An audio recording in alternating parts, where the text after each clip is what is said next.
This week on Snark Squad Pod, we're joined by Kat O'Keefe to talk about 2019's Men in Black International.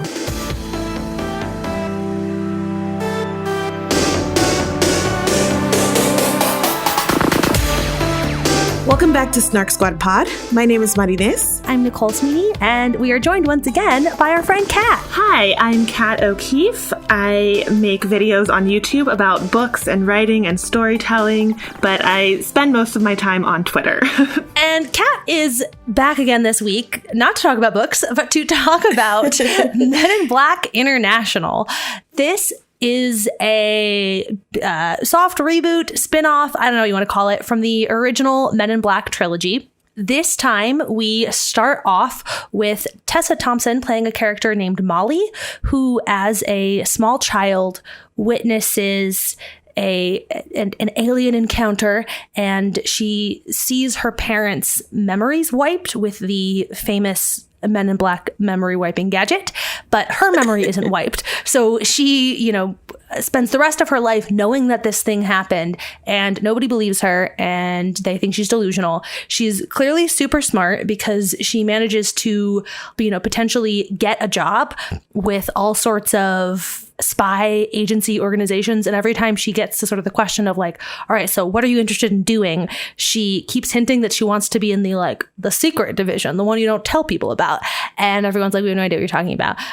Because she's trying to find basically the people who wiped her parents' memory of this weird little soft fuzzy tarantula alien that she saw as a child. Eventually, she does find the Men in Black, and she has this big dramatic moment where they're, gonna wipe her memory, and she's like, no, I found you. So that's why I belong here. I found you. So I'm perfect for this job. Also, I have no life, which similarly makes me perfect for this job. And Emma Thompson is like, yes, you're right. That does make you perfect for this job. And so she ships her off to the London office, which we got sort of a little prologue-y teaser of a 2016 apocalypse being averted in Paris by Liam Neeson and Chris Hemsworth. I pulled up everyone's names so that I could have them handy, but I'm just gonna refer to them by their actor names. It was I don't know why I bothered. So anyway, shortly after arriving in the London office, Tessa Thompson realizes that Chris Hemsworth is kind of the hotshot agent in the London office. Liam Neeson is the head of the office. And so Tessa Thompson ingratiates herself with Chris Hemsworth, and they end up teaming up. There is this whole to-do because the aliens from the prologue-y apocalypse situation are potentially back on Earth. And so Liam Neeson assigns Chris Hemsworth and Tessa Thompson to go try and figure out what's going on. And so they go on a whole big adventure, hijinks ensue, they save the day, only it turns out in the end that actually Liam Neeson isn't really Liam Neeson anymore, and he was body snatched, I guess, by the apocalyptic aliens from the beginning of the movie. And so then he goes full alien at the end, trying to destroy the Earth. And just in the nick of time, Chris Hemsworth and Tessa Thompson save the day. And then Chris Hemsworth gets to be the new head of the London office, and Tessa Thompson has to go back to New York. The end. This is where we typically start with our gut check of did you like this? But before we get there, I have a leading question of what your relationship with the other Men in Black stuff is, if any. Have you watched it? Did you like it? What's the deal there? Do you know the Will Smith song about the Men in Black? That's really what I want to know. Yes, I do know that song.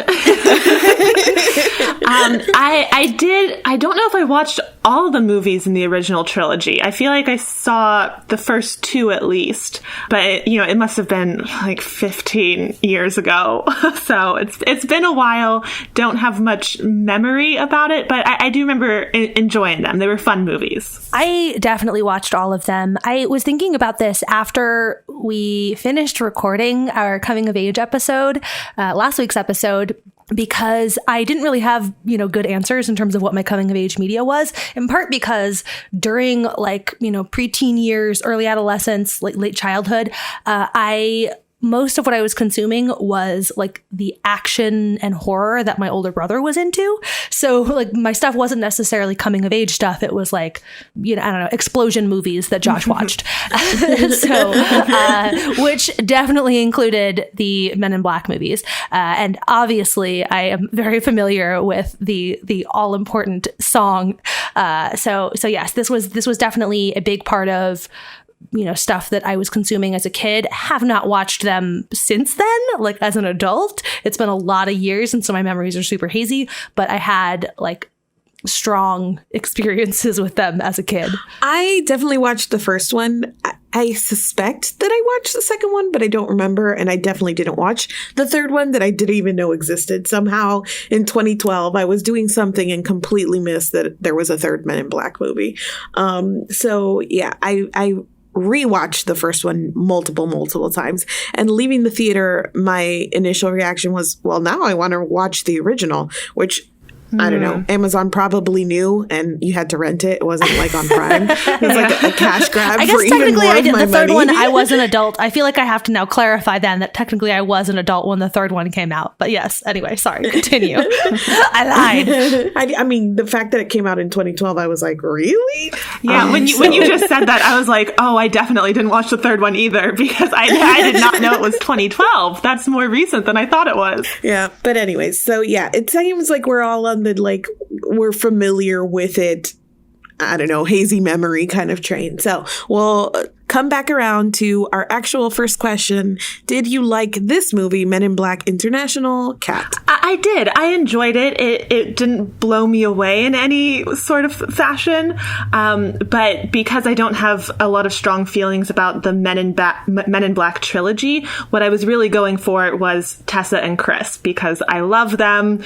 Their chemistry in Thor Ragnarok is something that makes that movie one of my favorite movies of all time. So I was super excited to see them again in like a buddy cop situation. So I was really going for them, and I was satisfied with their performances and their relationship together. I really enjoyed that. But story-wise, it was fine.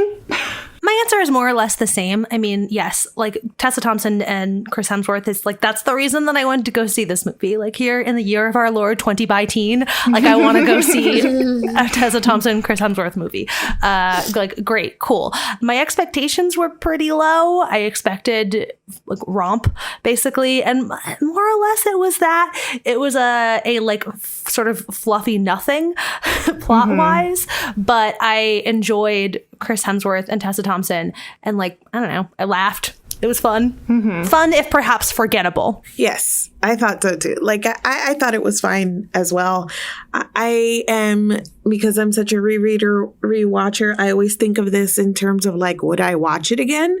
And for this movie, sure, I would, but I wouldn't seek it out anywhere. If I were channel surfing and it was oh, Men in Black International is on, I would stop on it, but I wouldn't necessarily be you know what I want to watch right now? A 2019 classic, Men in Black International. So it was fine. I enjoyed myself. I was in the movie. I didn't hate the money that I spent on that movie ticket.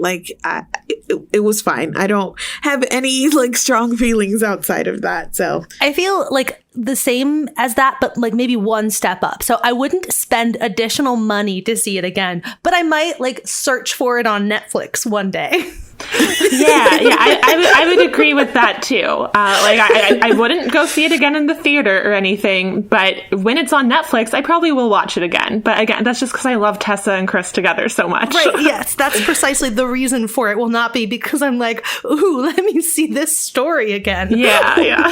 I feel like you've maybe already answered this question, but obviously the big pull here is Tessa Thompson and Chris Hemsworth.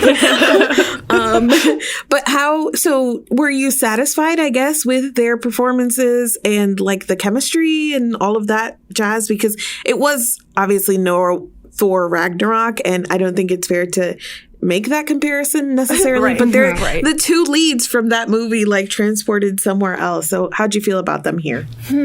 I liked them. I feel like I liked Tessa more than I liked Chris in this movie. I just feel like we got a much stronger connection with her since we got to see more of like an origin story for her, where we didn't get that as much with Chris's character. But I loved both of their performances. Yeah. I totally agree. I was sure that Chris Hemsworth was also going to have been like body snatched. Like I thought that's where we were going with the alien who was like, you've changed. And so obviously like they resolved this, that the thing that happened was that he had his memory wiped. But like there were definitely a few places in which his performance, for the reason that like he had his memory wiped, I guess, felt a little bit flat in a couple places. But for the most part, he was like delightful and charming, and Tessa Thompson was fantastic throughout.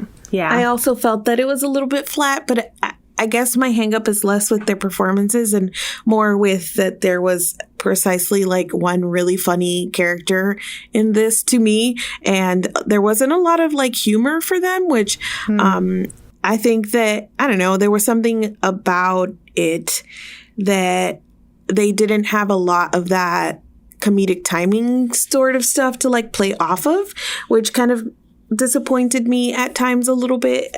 Disappointed is a strong word. Like, I enjoyed this. It was fine. It was just sometimes a little flat, I think. But I don't entirely think that's their fault as actors. I thought the material was a little flat at times. Yeah, I agree with that. Yes. And even the thing about Chris Hemsworth, yes, like I retract my statement about his performance being flat, because I agree. Like, I don't think that's actually what was going on there. It wasn't that his performance was flat. It was just that there wasn't really like much there, right? So like there was nothing for me to sort of latch onto as an audience member, but I wouldn't necessarily put that on him. Yeah, they didn't give him much to work with. Like I couldn't really tell you anything about his character.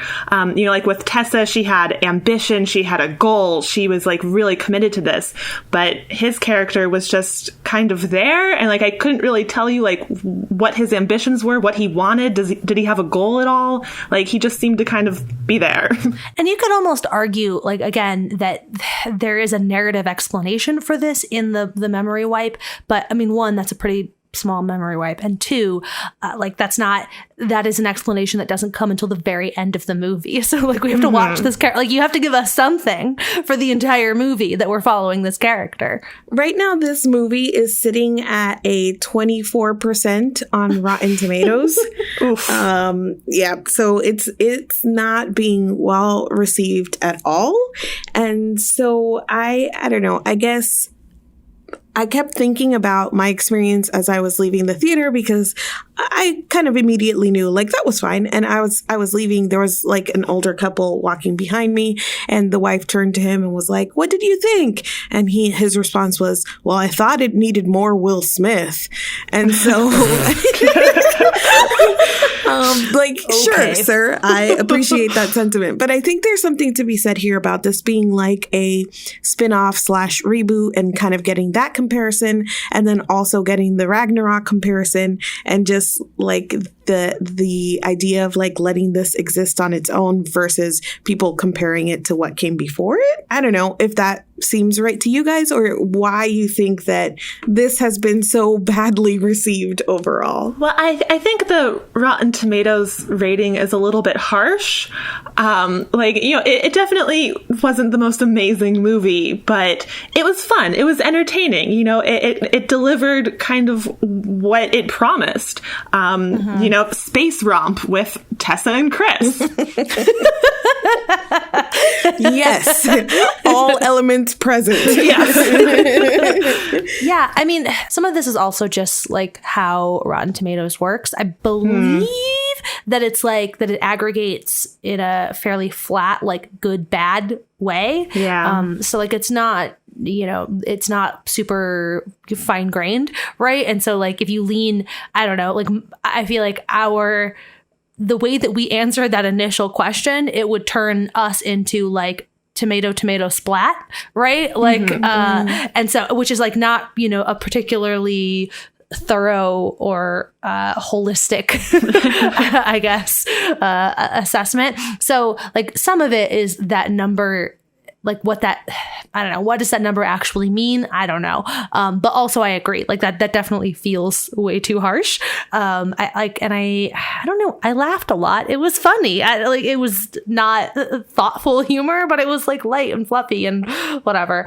Mari and I talked about this a little bit when we both saw Dark Phoenix separately, but on the same day, because that also has I think it's a slightly higher, like it's in the 40s or something maybe. I haven't looked at it, but at the time that we were talking about it, it was somewhere thereabouts, which also felt like a little too low for what it was. I was like, this is, like pretty much like a perfectly fine movie. It's definitely not the best movie I've ever seen, but one of the first reviews that I clicked on of it was basically, it was a superhero movie. And I'm like, well yes, it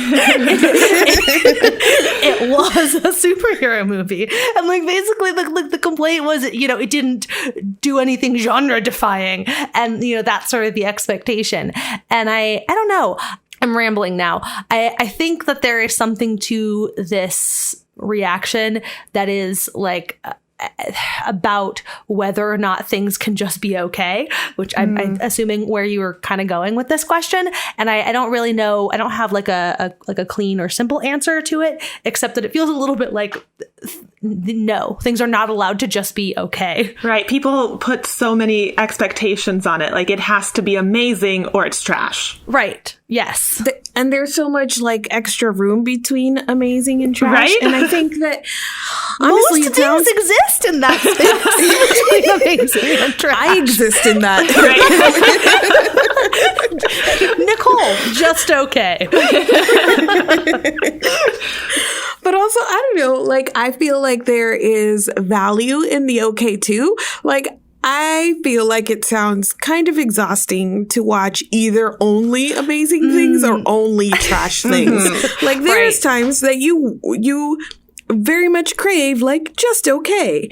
And I don't know, like, I think we don't give enough credit to those sorts of movies that are just entertainment or that allow you to kind of like relax or turn your brain off or any of those things in a way that I think that this one was. But so I don't know if that is like a product of the time we're living in or if it is a product of like critiques in general of what, like the way that critique lends itself to looking for something that is above and beyond, or if like for Dark Phoenix and this movie, they come on the ends of movies that were arguably better.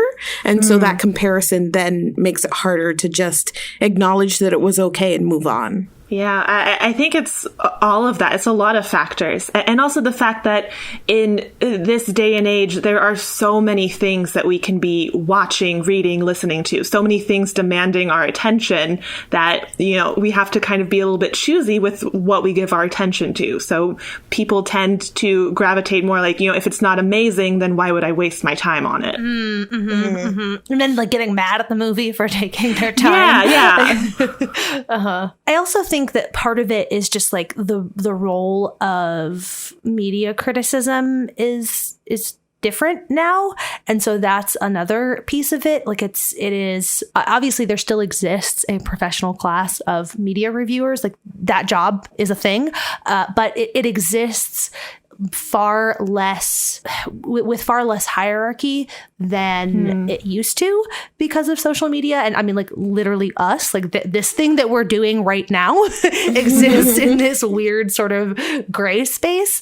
Like we are not we are not professional media critics. And yet, here we are distributing our media opinions to hundreds of people. Tens of hundreds.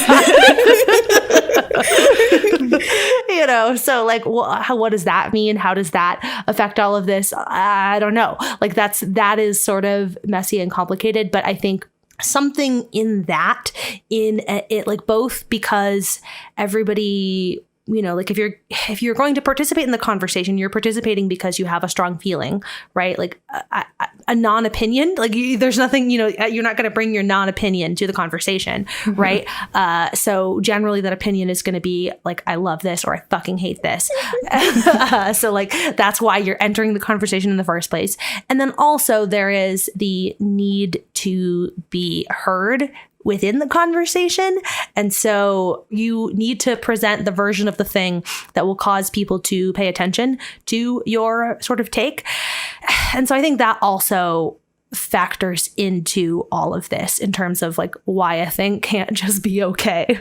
Right. You have to lean hard one direction or the other because, you know, what's going to get attention is this movie was trash or this movie was amazing, but right. This movie was fine. Like no one's going to care to read that. Right. I think this is really interesting to me, and I know we're kind of like grasping here at like all of the different directions that this goes in, but as somebody who does this thing and who like reviews things online, I think that I have certainly felt the pressure of like this idea of having like a refined palate because I review things, you know what I mean? Like, yes, totally. That if I were to say like, I enjoyed this, that people would be like, oh, you enjoyed that? So then it becomes necessary to be like, oh, okay, hold on, and backtrack and like acknowledge that the plot was not the best and, you know, get into all of that because it feels like whether it's self-imposed or not, but because I do this thing for an audience that I don't know, your brand is at stake. Right. Right. Your reputation, your credibility. Yes. Right. Especially when it gets to a point where people are like, well, I watched that because you said it was good. And I'm like, oh no, you're $10. Like, damn it. You almost feel like you have to do a disclaimer before you say that you just have like an okay opinion. Like, okay, I understand that the plot was kind of messy and this character, whatever, but I still enjoyed it. Like, you can't just say, I enjoyed it. You have to put everything out there. I don't know. That feels like a slightly different thing because you can if you're putting everything out there, then you can still land at it was okay, right? It's the like when you have the space, you know, like an hour-long podcast or like a long-form review, which again, I think going back to like this Rotten Tomatoes thing, like it's either like tomato or splat. Like it's we're just looking for, is this review positive? And so there is probably a lot more, like if we're just going off of a Rotten Tomatoes score, it is entirely possible that there is a lot more like nuanced, it was okay, than what that number is capturing. So, right. Like, you know, so but when you have the space to explain all of the, here's what was good and here's what wasn't. And like, I don't know. Yeah, it was okay. Like you can get at that. And then that still becomes, I don't know, then that's not like a non-opinion that you're sharing, right? Mm-hmm. I'm curious for you guys in your own like choosing of media and stuff, when you see something that is like a book with a primarily 3-star review or a movie like this that IMDb score is like 5 out of 10. So there it's like a little more middling than the Rotten Tomatoes one. Is that something that you would still pick up and see for yourself, or does that sway your opinion? It does sway my opinion. You know, I didn't see Dark Phoenix because it was getting very, you know, middle of the road reviews. I didn't see it in theaters. I probably will watch it when it comes out on Netflix or whatever streaming platform it comes out on later. But it depends on what draws me to the book or movie in the first place. Like the main draw for this movie for me was Tessa and Chris. So even though it was getting those mediocre reviews, I was still on board to see it because I wanted to see them. Right. Yes. And same for me at Dark Phoenix. Sophie Turner's in it. Cool. Great. I'm there. Super don't care what anybody else has to say about this movie. I will go see this Sophie Turner movie. I think it definitely, it's a factor, but like, you know, to kind of walk back some of my like very short, like quick statements on, you know, professional reviewers and whatever. It also depends on who is giving the review. Like I do read a lot of reviews. And so, I mean, like, so for this movie, I didn't because I knew we had put it on the calendar as a podcast episode months ago. So I was like, okay, cool, whatever. Like that's a movie I'm going to see. We're going to talk about it. It's going to be a thing, whatever. But like, you know, for something that I'm just deciding to watch or read or whatever on my own, like with books, you know, there are I know from all the booktubes that I'm watching whose tastes align with mine and in what ways. Like maybe there are people whose tastes align with mine in a certain way, but not in others. And they'll say something that like, this book is good. I loved this book. It has this thing that I'm like, oh, normally our tastes are similar, but you love it because of this one trope that I actually happen to hate. So I know this thing isn't actually going to be for me, even though you, a person who I trust, love this book. I can tell there to stay away from it. But this again goes back to like spaces where there is more conversation than just yes, no. Right. I would mostly agree with that. I think that it matters to me who's giving the review, but also, I don't know, if I was interested in watching it for any reason at the beginning, even if it was getting bad reviews, like, come on, of course I'm going to like hate watch it or like go see for myself. Like I'm such that person that I'm like, well, I was going to watch it anyways. Might as well see or experience it for myself. So I'm not easily deterred from things. It just changes. It changes the way that you go in, though. Right. You'll still go in, but you'll go in differently. If it's something that I'm just like kind of looking through and I don't know what I want to read, I'm just kind of looking through other people's stuff or reviews, and it's like a 3-star book, I'm not going to pick that up. If it's something that I have an initial investment in, but people are not liking it, I will rely on that initial investment to see for myself, if that makes sense. Yes, totally. Which again, like putting something on the podcast calendar, right? Like that's the kind of thing that I'm like, okay, well, we're doing this. This is not, we would not have made the decision to not do this episode because the reviews are bad. And honestly, sometimes when something is getting a lot of, it was okay or like mixed reviews, that just makes me more intrigued to, watch it or read it to see for myself where I'll land. Right.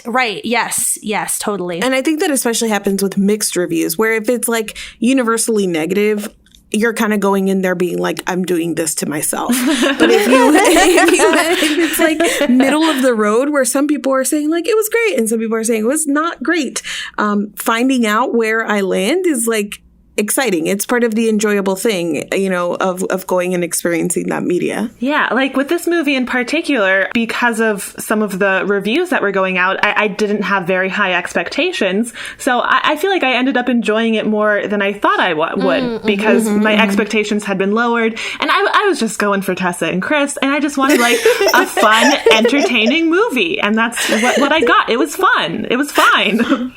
Tessa and Chris in suits. Great. Yeah. Oh, yeah. He delivered. We're just going to rename the episode of this podcast to Tessa and Chris.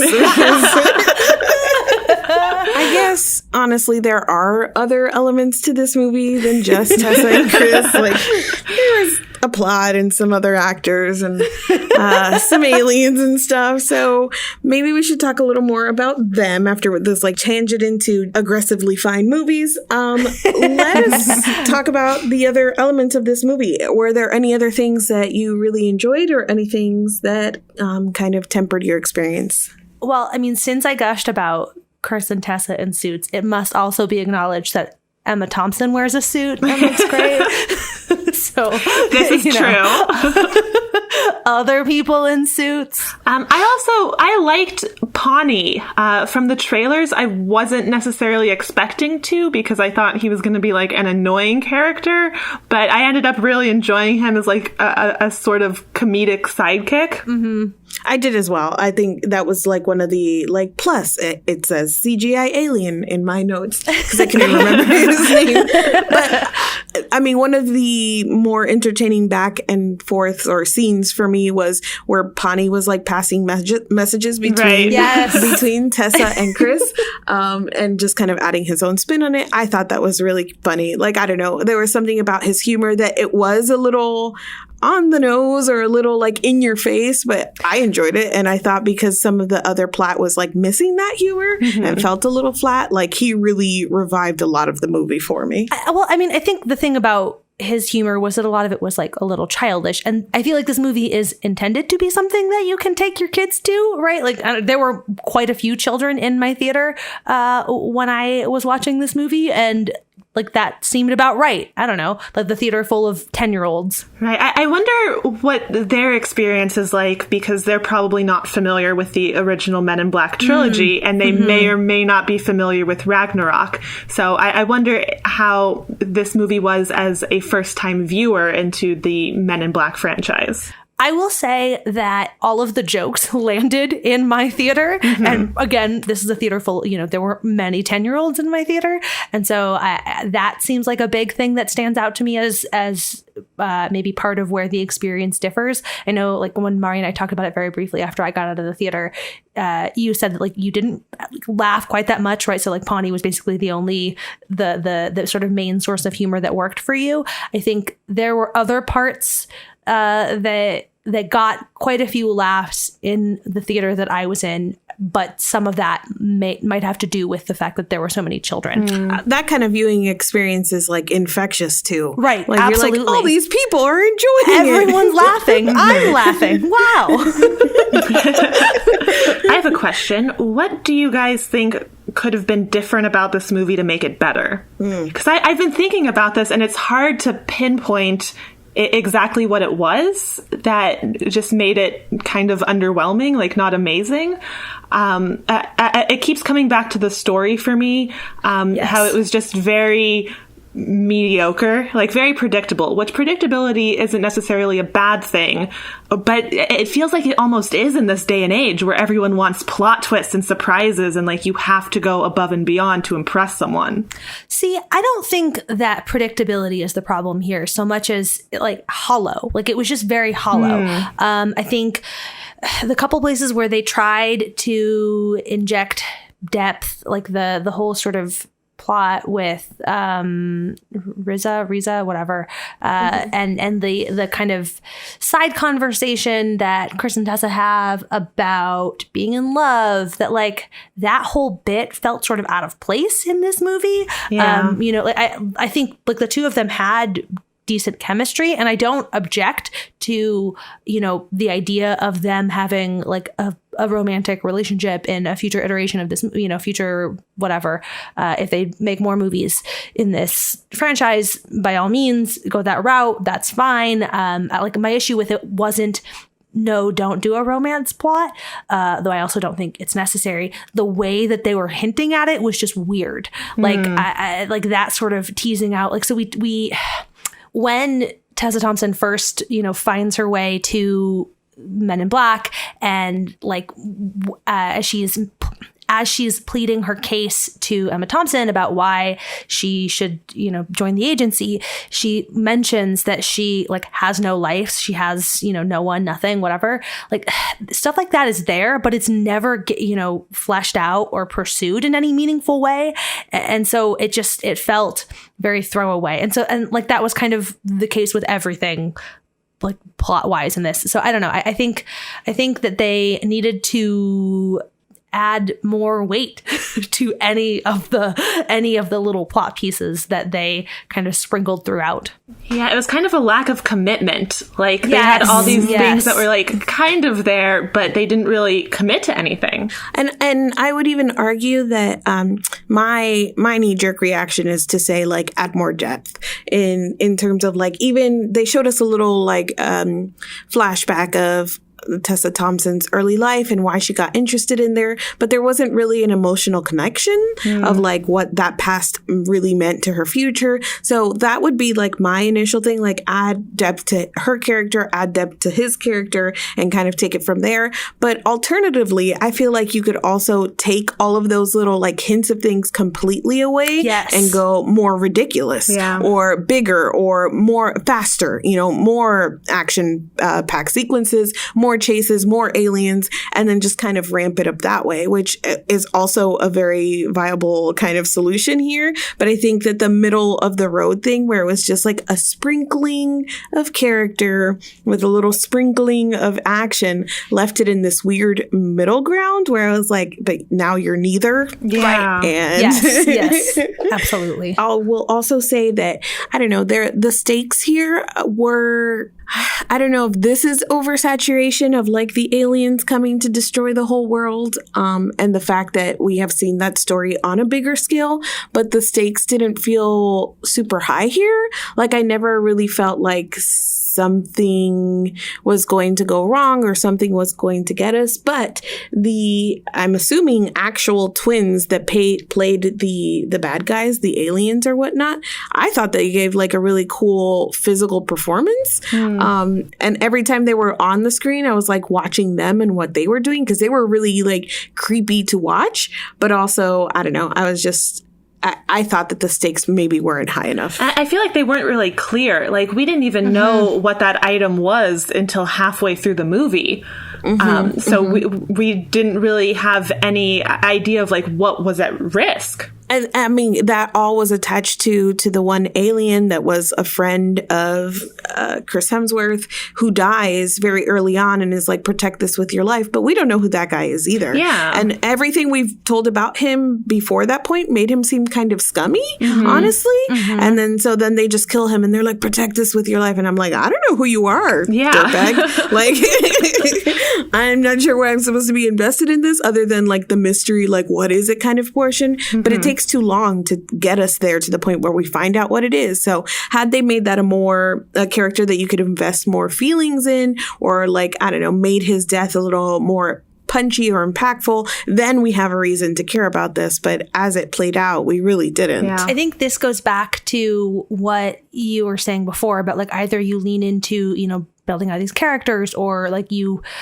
scrap some of the kind of sprinklings of death and you go more romp, because like there were too many different things going on, because we have initial plot thread, right, is Molly's journey to have this dream come true and understand the universe. Like that's her goal. Her stated goal is that she wants to understand how it all works. Then we also have these, I don't know, well, the idea of like the apocalyptic events kind of happening over and over again in the background. That's sort of like the gag of it all, right? That like, this is a thing, this just happens. And Chris Hemsworth keeps saving the earth. Okay, that's fine. But then within kind of the actual structure of the movie, you have both this like spy intrigue thing of, we have a double agent somewhere inside the house, and like this heist thing of we have to go and like steal back the object.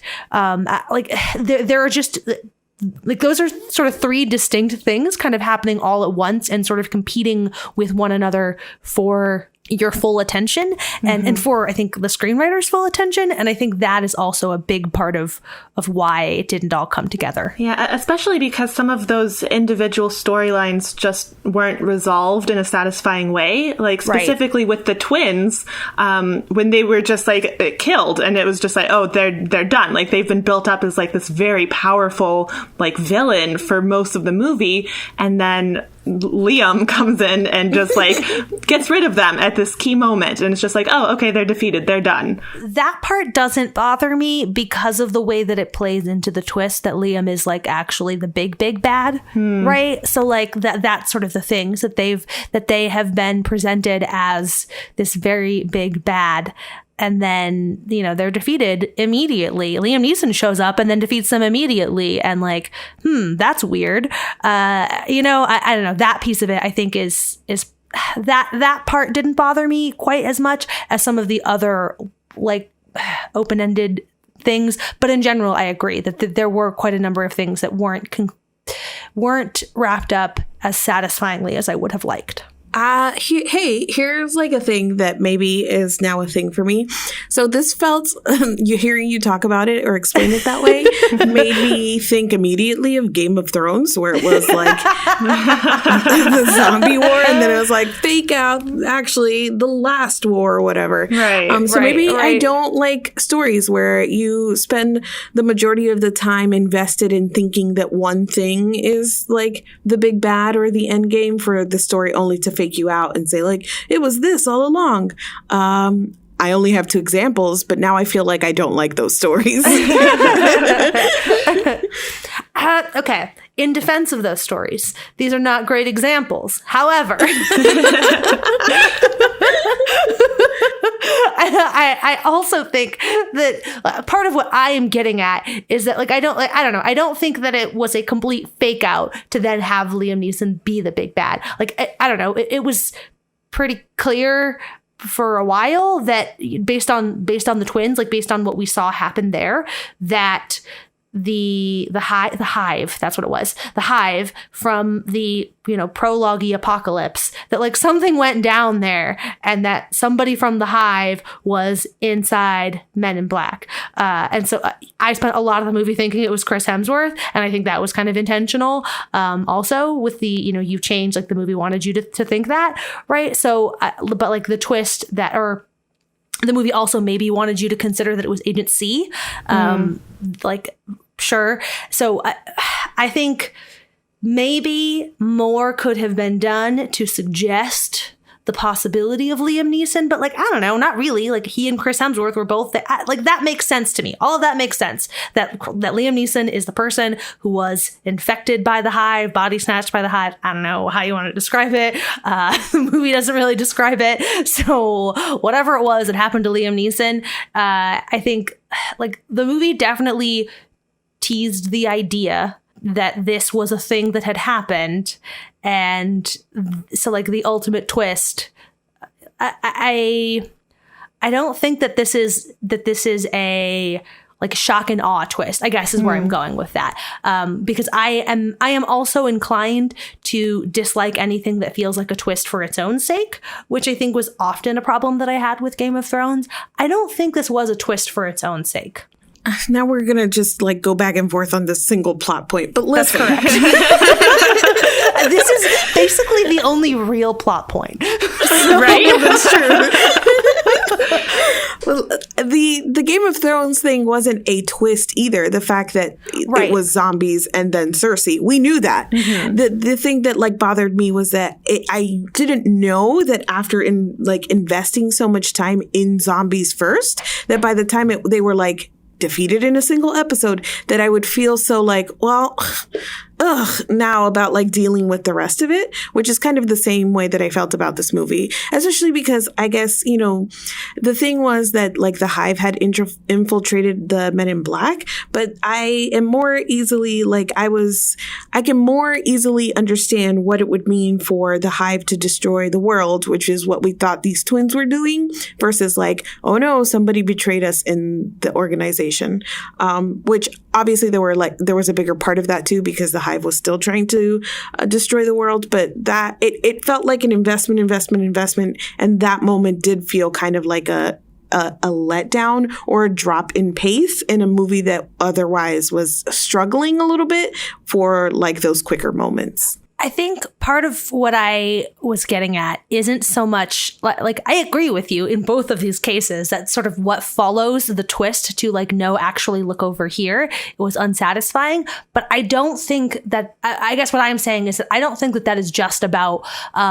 no, wait, look over here. All of these things that you are talking about are just there's just, lazy narrative structure involved in what happens after the, no, wait, look over here. And I am saying that I don't think that is bad on its face, that it is just a matter of, if you're going to say, no, wait, look over here, then what's over here has to be really compelling. And it just wasn't in this case, or in the case of Game of Thrones.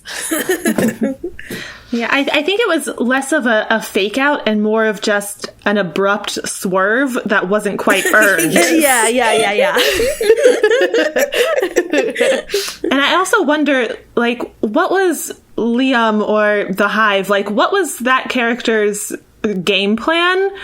Because we didn't know that this weapon existed. We didn't know what were they doing in the Men in Black for so long, just kind of chilling, not taking over the world, running the company. They were luring that alien to Earth. But it sounded like that alien had been at Earth before. I guess that was before. No, that was, yes. He he just showed up and then he was at this nightclub. I don't know, this alien who's guarding the most powerful weapon in the universe.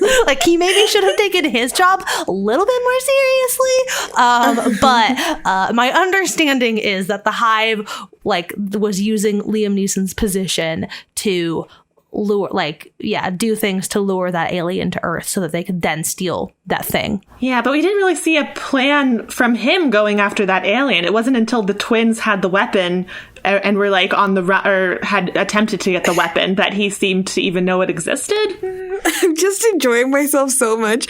I'm like back here giggling because it's like the three of us trying to talk about this movie we all recently saw. It's completely unmemorable, like referring only to things like the aliens, the weapon, and the characters by their actor names. Like, this is amazing. Yep, that's correct.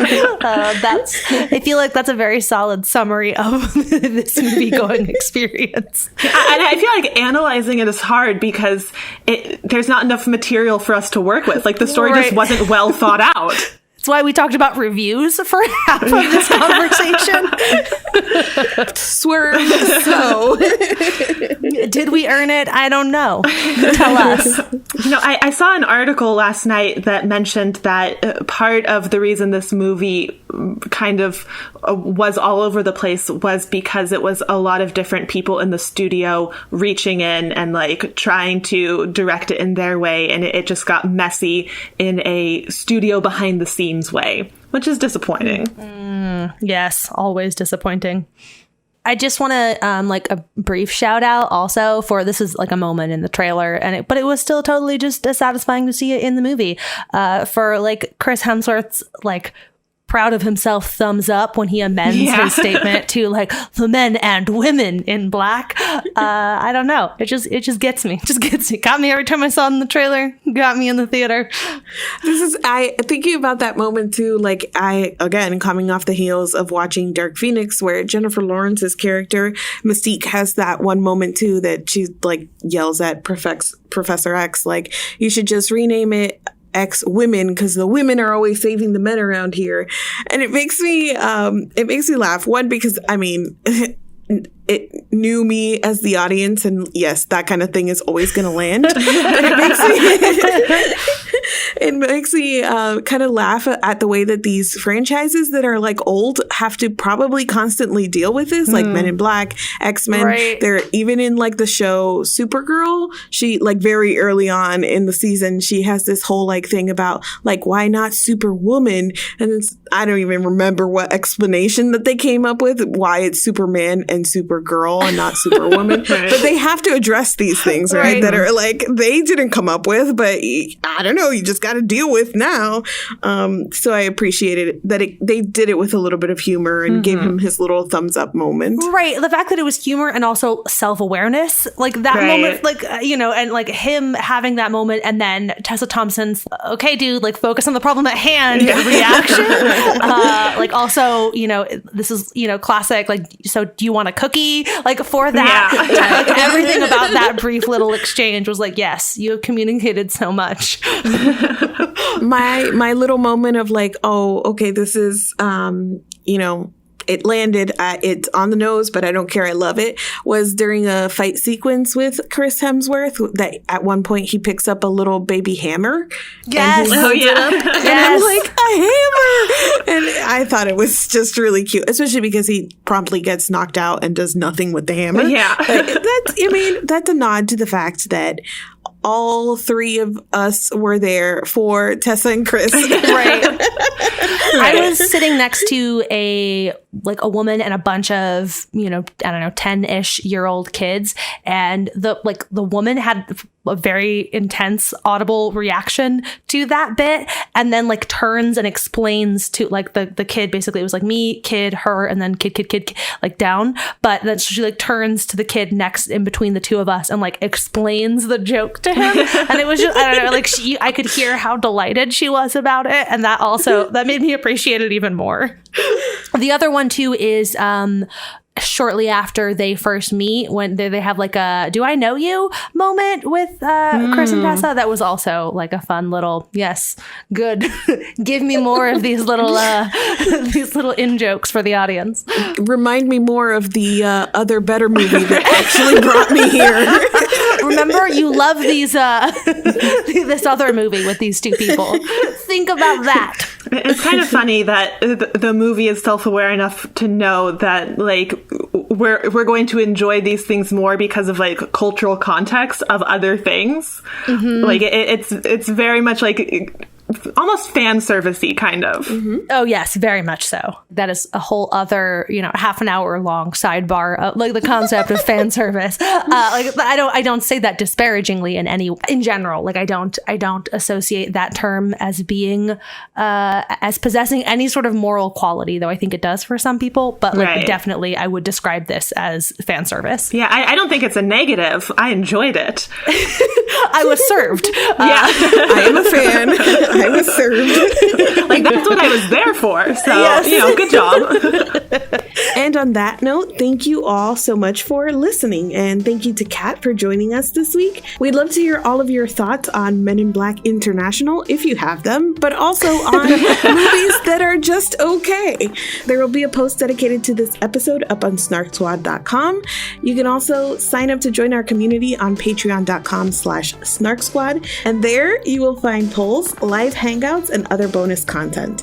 You can also find us on Twitter at @Snark_Squad. You can find me at My Name is Marines. I am at Sweeney Says. And I am at cat_tastic. Thank you as always to Stephen Chin for the theme music that is playing us out right now. And we will be back in your feed next week. Bye. Bye.